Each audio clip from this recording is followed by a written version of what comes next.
अब जजों का जो नया बेंच है उसको देखते हुए मरियम नवाज बड़ी खौफजदा है, बल्कि उसकी चीखों की आवाजें लंदन तक पहुंच गई हैं कि मुझे भी बचाओ और अबू को भी बचाओ, क्योंकि बाहर भी जाना चाहती हैं लंदन की तरफ, मगर सख्त ऑर्डर है कि कोई भी मुल्क से बाहर नहीं जा सकता।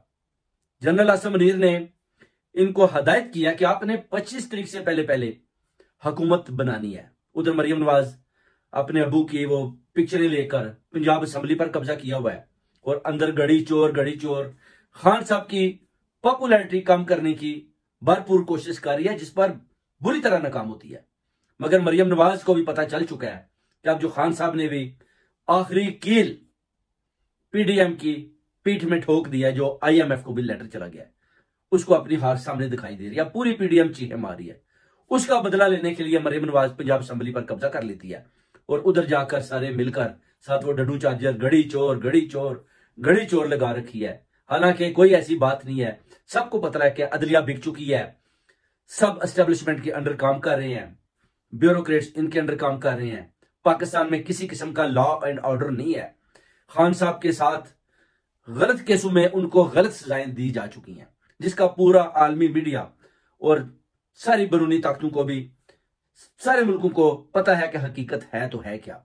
अब जब उनका मैंडेट चुराया जाता है तो उसके बाद आप देखें कि कैसे मरियम नवाज जब देखती है कि इमरान रियाज खान अभी बोल पड़ा है, तो फिर कैसे हुक्म सादर किया जाता है कि इमरान रियाज खान को भी दोबारा गिरफ्तार कर लिया जाए और उसकी गिरफ्तारी भी अमल में लाई जाती है।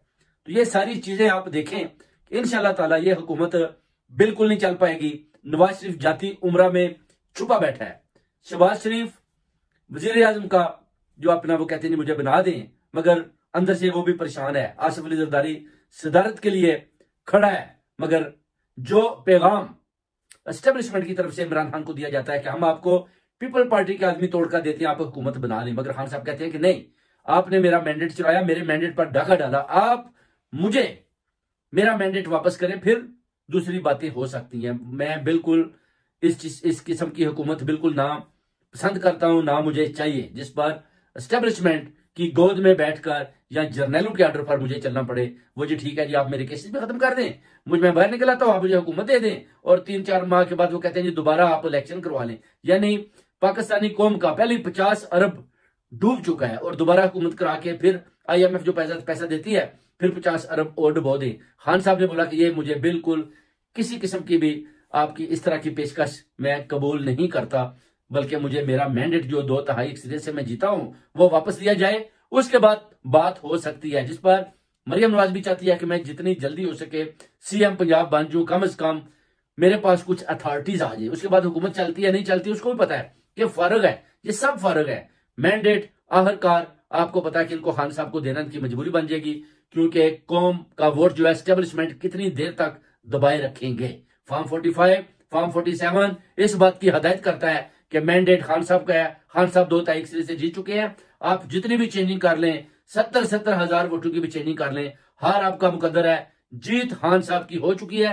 इंशाल्लाह आईएमएफ के लेटर के बाद सब कुछ सामने आने वाला है, सब कुछ चेंज होने वाला है। इंशाल्लाह ताला मरियम नवाज भी सीएम नहीं बन पाएगी और शहबाज शरीफ भी भाग जाएगा, और आसिफ अली जरदारी जिन्होंने सिंध में डाका डाला खान साहब का जो 18 लाख वोट था उसके ऊपर, वो भी इंशाल्लाह ताला उस पर भी जेआईटी भी उठाई जाएगी, एक बैंक तश्कील दिया जाएगा।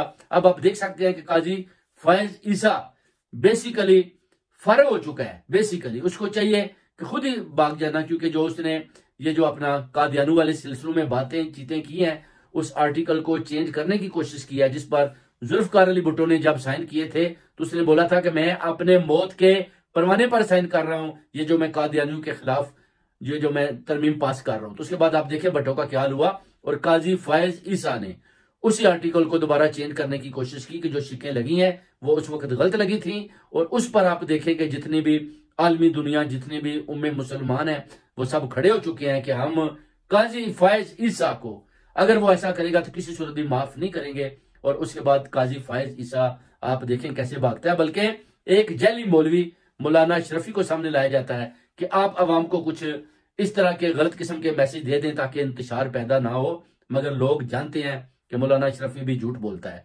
इसलिए इंशाल्लाह इमरान खान को लाना इनकी मजबूरी बन चुकी है।